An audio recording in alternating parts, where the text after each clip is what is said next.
से करवा के बहुत बड़ी सौगात भी मिलने जा रहा है।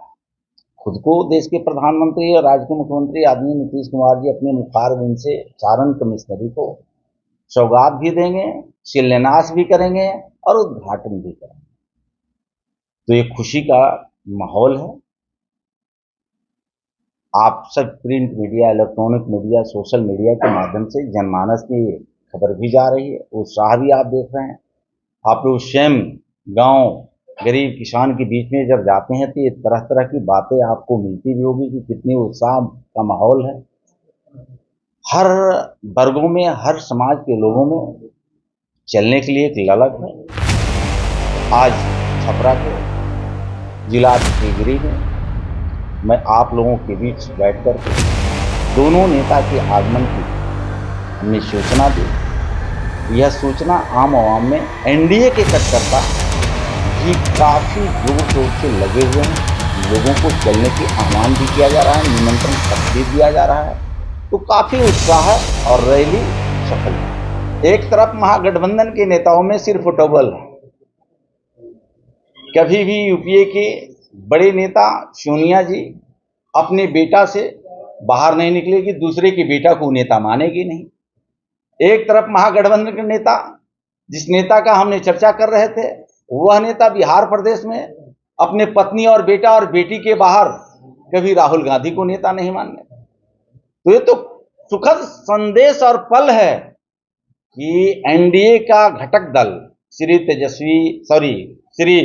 चिराग पासवान जी, जीतन राम मांझी जी, उपेंद्र कुशवाहा जी, नेता नीतीश कुमार जी और नरेंद्र मोदी जी के नेतृत्व में ये घटक काफी मजबूत है।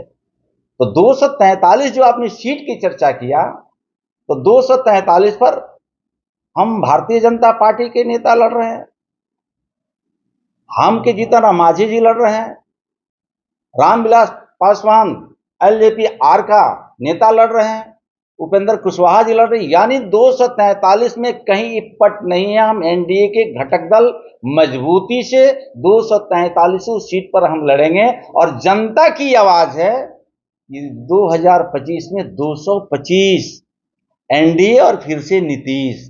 कहीं संशय नहीं है, महागठबंधन के लोग सिर फुटोबल करते रहेंगे और एनडीए अपने जनता के आशीर्वाद से सत्ता में फिर वापसी करेगी। दुर्भाग्य है, राजद के अपने बात नाम भी हम लोग लेना नहीं चाहते हैं। वो दल के लोग तो जनता जंगल राज के जंगल पार्टी के नाम से लोग जानता है। यही सारण कमिश्नरी में अगर जंगल राज का उत्पत्ति हुआ तो सारण कमिश्नरी से श्री लालू प्रसाद यादव जी ने श्री गणेश किया था, पूरे बिहार को आके चपेट में डाला था। लाठी राज के नाम से, गोली राज के नाम से, बम राज के नाम से वो सरकार को जनता जानती है। जैसे आपने नाम लिया, वो दल का नाम जनता के बीच में जैसे जाती है, रूह कांप जाता है गरीब का, हर समाज के लोगों को।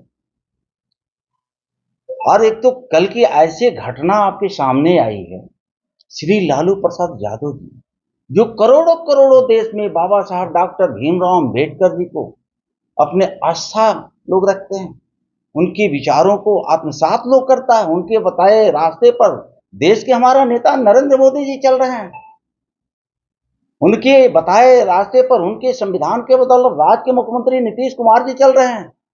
लेकिन मुझे कहने में भी शर्म आ रही है, दुर्भाग्य है कि श्री लालू प्रसाद यादव जी क्या संदेश देना चाहते हैं कि अपने कदमों में परम पूज्य बाबा साहब डॉक्टर भीमराव अंबेडकर का तैलीय चित्र रख करके बाबा साहब अंबेडकर को आप अपमान कर रहे हैं। उनके मानने वाले, उनके बताए रास्ते पर चलने वाले, उनको शुभचिंतक, उनसे प्रेरणा लेने वाले लाखों करोड़ों अनुयायियों को आप अपमान कर रहे हैं। ये क्या आप श्री लालू प्रसाद जी बताना चाहते हैं, क्या साबित करना चाहते हैं? एक तरफ बाबा साहब अंबेडकर को आप पैरों में रख करके अपमान करते हैं, यानी करोड़ों करोड़ों दलितों, पिछड़ों, अकलियतों का आपने अपमान किया, और एक तरफ अपने जन्मदिन के अवसर पे तलवार से आपने केक काट रहे हैं। क्या युवाओं में संदेश देना चाहते हैं? यही ना संदेश आपका स्पष्ट है कि हम अगर भूल चूक से आते हैं तो तलवार का ही राजनीति करना है, हथियार का ही राजनीति करना है। यानी लाठी से अब आपकी सोच तलवार पर आ गई है, गोली और बारूद पर आ गया है। जनता कभी आपको माफ नहीं करेगी।